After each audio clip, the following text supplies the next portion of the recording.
ಹೇಗಿದ್ದೀರಾ? ಮನೆ ಕತೆ ರಾಧಿಕಾ ಮಾಧವ ಜೊತೆ ಚಾನಲ್ಗೆ ಸ್ವಾಗತ. ಇವತ್ತು ನಾನು ಮಾಡ್ತಾ ಇರುವಂಥದ್ದು ಗೋಳಿ ಬಜೆ. ಗೋಳಿ ಬಜೆನ ಹೇಗೆ ಮಾಡೋದು ನೋಡೋಣ ಬನ್ನಿ. ನಾವೀಗ ಗೋಳಿ ಬಜೆಗೆ ಹಿಟ್ಟನ್ನು ಕಲಸೋಣ. ನೋಡಿ, ಇದು ವಾಟರ್ ಗ್ಲಾಸು. ಇದರಲ್ಲಿ 4 ಗ್ಲಾಸು ಮೈದಾ ಹಿಟ್ಟು ತಗೊಳ್ತಾ ಇದ್ದೀನಿ. 1 2 3 4. ಇದರಲ್ಲಿ ಆರಾಮಲ್ಲಿ ಒಂದು 20ರಿಂದ 25 ಗೋಳಿ ಬಜೆ ಆಗತ್ತೆ. ನಮಗೆ 4 ಜನಕ್ಕೆ ಸಾಕಾಗತ್ತೆ. ಹಾಗೆ ಸ್ವಲ್ಪ ಕ್ರಿಸ್ಪಿಯಾಗಿ ಬರಲಿ ಅಂತ ಅಕ್ಕಿ ಹಿಟ್ಟು ಒಂದು 2 ಸ್ಪೂನನ್ನು ಹಾಕ್ತೀನಿ. ನೋಡಿ, 2 ಸ್ಪೂನು ಅಕ್ಕಿ ಹಿಟ್ಟು ಹಾಕಿದ್ದೀನಿ. ಇಷ್ಟು ಅಡುಗೆ ಸೋಡಾ ಹಾಕ್ತಾ ಇದ್ದೀನಿ. ಅಡುಗೆ ಸೋಡಾ ಹಾಕಿದ್ರೆ ತುಂಬ ಚೆನ್ನಾಗಾಗತ್ತೆ. ಅಡುಗೆ ಸೋಡಾ ಬೇಡ ಅನ್ನೋರು ರಾತ್ರಿನೇ ಚೂರು ಮೈದಾ ಹಿಟ್ಟಿಗೆ ಮೊಸರು ಹಾಕಿ ಸ್ವಲ್ಪನೇ ಕಲಸಿಟ್ಕೊಂಡು ಅದನ್ನು ಮಿಕ್ಸ್ ಮಾಡಿದ್ರೂ ಆಗತ್ತೆ. ಇಲ್ಲಾಂದರೆ ಬೆಳಿಗ್ಗೆ ಹಿಟ್ಟು ಕಲಿಸ್ಕೊಂಡು ಬೆಳಿಗ್ಗೆನೇ ಯೂಸ್ ಮಾಡಬೇಕು ಅನ್ನೋರು ಸ್ವಲ್ಪ ಚೂರು ಸೋಡಾನ ಹಾಕೋ. ಒಂದಿಷ್ಟು ಜೀರಿಗೆ ಯಾಕೆ ಹಾಕ್ತೀವಿ ಅಂದರೆ ಗ್ಯಾಸ್ಟ್ರಿಕ್ ಸಮಸ್ಯೆ ಏನೂ ಆಗದೆ ಇರಲಿ ಅಂತ ಹೇಳಿಬಿಟ್ಟು ಜೀರಿಗೆನ ಹಾಕುವಂಥದ್ದು. 2 ಸ್ಪೂನು ಸಕ್ಕರೆ ಒಂದು ತುಂಬ ಚೆನ್ನಾಗಿ ಬರುತ್ತೆ ಅನ್ನೋದಕ್ಕೆ, ಇನ್ನೊಂದು ಹುಳಿ ಅಂಶ ಇದ್ದರೆ ಸಕ್ಕರೆ ಸೇರಿದ್ರೆ ಟೇಸ್ಟ್ ಚೆನ್ನಾಗಿರತ್ತೆ ಅನ್ನೋದಕ್ಕೆ 2 ಸ್ಪೂನು ಸಕ್ಕರೆನ ಹಾಕಿದ್ದೀವಿ. ಉಪ್ಪು ನೋಡ್ಕೊಂಡು ಹಾಕ್ಕೊಳ್ಳಿ, ಇಷ್ಟು ಸಾಕಾಗತ್ತೆ ಅನಿಸುತ್ತೆ. ಒಂದು ಅರ್ಧ ಸ್ಪೂನು ಗೋಳಿ ಬಜೆಗೆ ಬೇಕಾಗುವಂಥ ಕರಿಬೇವು, ಶುಂಠಿ, ಹಾಗೆ ತೆಂಗಿನಕಾಯಿನ ಈ ಥರ ಕಟ್ ಮಾಡಿಕೊಂಡು ಆಮೇಲೆ ಇದನ್ನ ಸಣ್ಣ ಕಟ್ ಮಾಡ್ಕೋಬೇಕಾಗತ್ತೆ. ನಾನು ಇದನ್ನು ಕಟ್ ಮಾಡಿಕೊಂಡು ತೋರಿಸ್ತೀನಿ.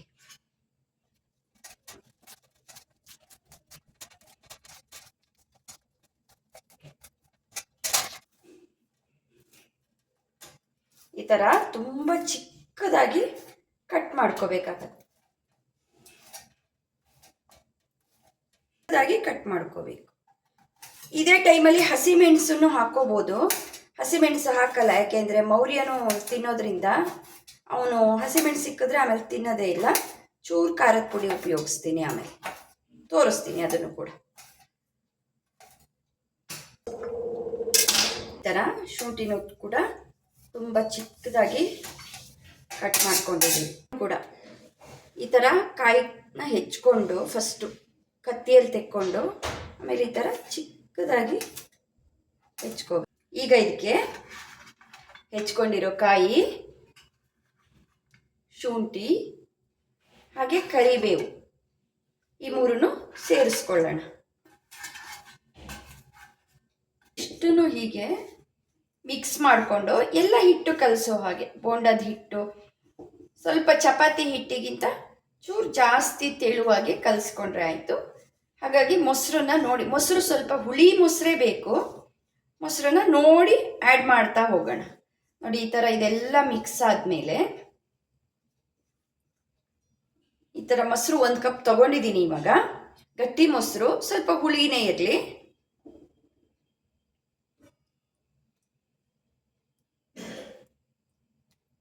ಒಂದು ವಾಟರ್ ಗ್ಲಾಸಲ್ಲಿ ಮೊಸರನ್ನ ಆ್ಯಡ್ ಮಾಡ್ತಾ ಇದ್ದೀನಿ. ಬೇಕಾದರೆ ನೋಡ್ಕೊಂಡು ಹಾಕ್ಕೊಳ್ಳೋಣ. ಫಸ್ಟ್ ಕಲಿಸ್ಕೊಳ್ಳೋಣ. ನೋಡಿ, ಹಿಟ್ಟಿನ ಗಟ್ಟಿನೇ ಇದೆ. ಇನ್ನೊಂದು ಸ್ವಲ್ಪ ಮೊಸರನ್ನ ತಗೊಳ್ಳೋಣ. 1 ಕಪ್ ಮೊಸರು ತಗೊಂಡಿದ್ದೀನಿ, ಬಟ್ ಇಷ್ಟು ಹಾಕ್ಕೊಳ್ಳೋದು ಬೇಡ, ಆ್ಯಡ್ ಮಾಡ್ತಾ ಹೋಗೋಣ. ನೋಡಿ, ಹಿಟ್ಟು ಈ ಥರ ಬರಬೇಕು, ಬೋಂಡ ಬಿಡೋ ಥರ ಬರಬೇಕು. 2 ಕಪ್ ಮೊಸರಲ್ಲಿ ಇನ್ನೊಂದು 1/4 ಕಪ್ ಉಳಿದಿದೆ. ಸೊ 1/4 ಕಪ್ ಮೊಸರು, 4 ಕಪ್ ಹಿಟ್ಟು, 2 ಸ್ಪೂನ್ ಗೋಧಿ ಹಿಟ್ಟು ಹಾಕಿ ಕಲಸಿರುವಂಥದ್ದು. ಇದನ್ನು ಈಗ ಒಂದು ಅರ್ಧ ಗಂಟೆ ಬಿಡೋಣ. ಒಂದು ಅರ್ಧ ಗಂಟೆ ಬಿಡಬೇಕು ಇದು, ಆಮೇಲೆ ಮಾಡೋಣ. ಹಿಟ್ಟು ಅರ್ಧ ಗಂಟೆ ಇಟ್ಟಿದ್ದೀವಲ್ಲ, ಆ ಟೈಮಲ್ಲಿ ನಾವು ಚಟ್ನಿ ಮಾಡ್ಕೊಳ್ಳೋಣ. ಚಟ್ನಿ ಏನೇನು ಹಾಕಿ ಮಾಡೋದು ನೋಡೋಣ. ಆಗ ಈ ಥರ ಹೆಚ್ಕೊಂಡಿದ್ನಲ್ಲ, ಆ ಕಾಯಿನೂ ಉಳಿದಿದೆ, ಸ್ವಲ್ಪ ತುರಿದಿದ್ದ ಕಾಯಿ ಎಲ್ಲ ಸೇರಿ ಒಂದು ಅರ್ಧ ಕಡಿ ಕಾಯಿನ ಹಾಕ್ತಾ ಇದ್ದೀನಿ.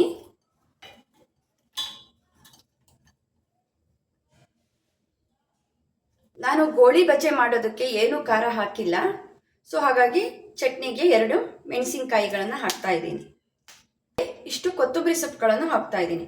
ಕೆಲವರು ಕೊತ್ತಂಬರಿ ಸೊಪ್ಪುಗಳನ್ನು ಗೋಳಿ ಬಜೆಗೆ ಹಾಕ್ತಾರೆ, ನಾನು ಹಾಕಿಲ್ಲ. ಕೊತ್ತಂಬರಿ ಸೊಪ್ಪು ಚಟ್ನಿಗೆ ಆ್ಯಡ್ ಮಾಡ್ತಾ ಇದ್ದೀನಿ.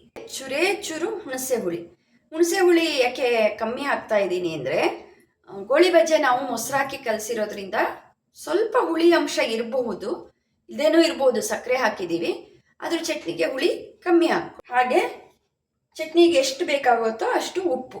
ನಾನಿಲ್ಲಿ 1/4 ಸ್ಪೂನ್ ತೊಗೊಂಡಿದ್ದೀನಿ. ಇದಕ್ಕಿನ್ನೇನು ಬೇಡ, ಇದನ್ನು ರುಬ್ಕೊಳ್ಳೋಣ. ಕಾಯಿ, ಉಪ್ಪು, ಹುಣಸೆ ಹುಳಿ, ಕೊತ್ತಂಬರಿ ಸೊಪ್ಪು ಇಷ್ಟು ಹಾಕ್ಬಿಟ್ಟು ರುಬ್ಕೊಳ್ಳುವಂತ. ನಾವಿಲ್ಲಿ ಚಟ್ನಿಗೆ ರುಬ್ಕೊಳ್ತಾ ಇದ್ದೀವಿ. ಚಟ್ನಿ ಆಗಿದೆ, ತೆಕ್ಕೊಂಡು ಒಂದು ಒಗ್ಗರಣೆ ಮಾಡ್ಕೊಳ್ಳೋಣ.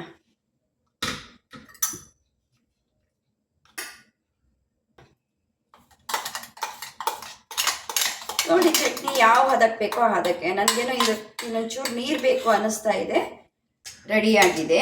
ಇದಕ್ಕೀಗ ಒಂದು ಒಗ್ಗರಣೆ ಮಾಡ್ಕೊಳ್ಳೋಣ. ಒಗ್ಗರಣೆಗೆ ರೆಡಿ ಮಾಡ್ಕೋತಾ ಇದ್ದೀನಿ. ಚಟ್ನಿಗೆ 1-2 ಸ್ಪೂನ್ ಅಷ್ಟು, 1 ಸ್ಪೂನ್ ಕೊಬ್ಬರಿ ಎಣ್ಣೆ ಕಾದಿದೆ. ಈಗ ಇದಕ್ಕೆ ಸಾಸಿವೆ, ಜೀರಿಗೆ, 4 ಒಣಮೆಣಸಿನ ಪೀಸು, ಹಾಗೆ ಕರಿಬೇವು.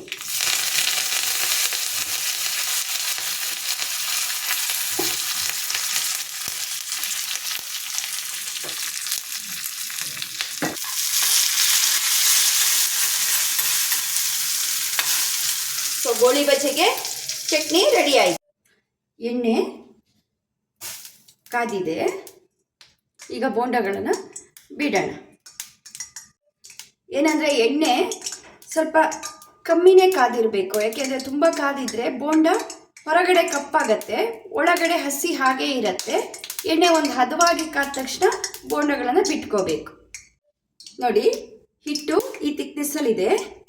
ನೀರುಗಳನ್ನು ಮುಟ್ಕೊಳ್ತಾ ಒಂದೊಂದೇ ಬೋಂಡನ ಬಿಡುವಂಥದ್ದು.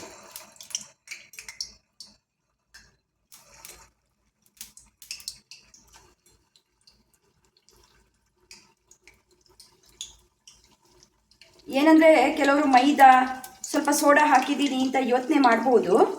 ಬಟ್ ಏನು ಗೊತ್ತಾ, ಮೈದಾನ ಉಪಯೋಗಿಸೋದು ವರ್ಷದಲ್ಲಿ 1 ಸಲ 2 ಸಲ ಓಕೆ. ನಾವು ಹೊರಗಡೆ ಎಲ್ಲ ಜಂಕ್ ಫುಡ್ ತಿನ್ನೋದಕ್ಕಿಂತ ಈ ಥರದ್ದು ಒಂದೊಂದು ಮನೇಲಿ ಮಾಡ್ಕೊಂಡು ತಿನ್ನೋದು ಓಕೆ. ಕೆಲವರು ಮೈದಾ ಬೇಡ ಅಂತ ಗೋಧಿ ಹಿಟ್ಟನ್ನು ಉಪಯೋಗಿಸ್ತಾರೆ. ಬಟ್ ಗೋಧಿ ಹಿಟ್ಟಲ್ಲಿ ಚೆನ್ನಾಗಿ ಬರಲ್ಲ, ತಿರ್ಸಿ ಹಾಕ್ಕೊಂಡು ಬೇಯಿಸ್ಬೇಕಾಗತ್ತೆ.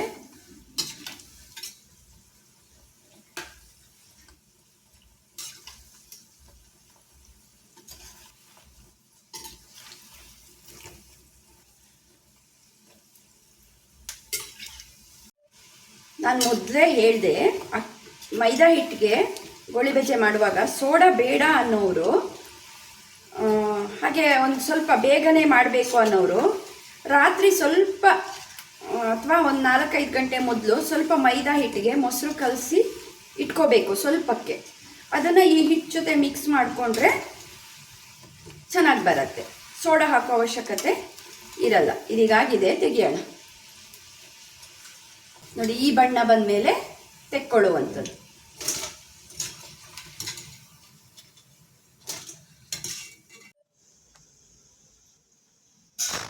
ನೋಡಿ, ಈ ಥರ ಬಂದಿದೆ. ಮೇಲ್ಗಡೆ ಸ್ವಲ್ಪ ಕ್ರಿಸ್ಪಿ, ಒಳಗೆ ಥರ ಪದ್ರ ಬಂದಿದೆ. ಹೇಗಿದೆ ಪುಟ್ಟ? ಚೆನ್ನಾಗಿದೆಯಾ? ನಿಮ್ಗೆ ಇಷ್ಟ ಆಯ್ತಾ? ನಾನು ನೋಡ್ತಾ ಇದ್ದೀನಿ. ಚೆನ್ನಾಗಿ ಬಂದಿದೆ, ಟೇಸ್ಟ್ ಚೆನ್ನಾಗಿದೆ. ನಾನು ಕಲಸಿ ಒಂದು ಅರ್ಧ ಗಂಟೆ ಬಿಟ್ಟು ಮಾಡಿರೋದು. ಸ್ವಲ್ಪ ಹುಳಿ ಆಗಬೇಕು ಅಂದರೆ ಒಂದು ಅರ್ಧ ಗಂಟೆ ಇಡ್ಬೋದು. ಬಟ್ ಇದು ತೀರಾ ಹುಳಿನೂ ಅಲ್ಲ, ತುಂಬ ಚೆನ್ನಾಗಿ ಬಂದಿದೆ.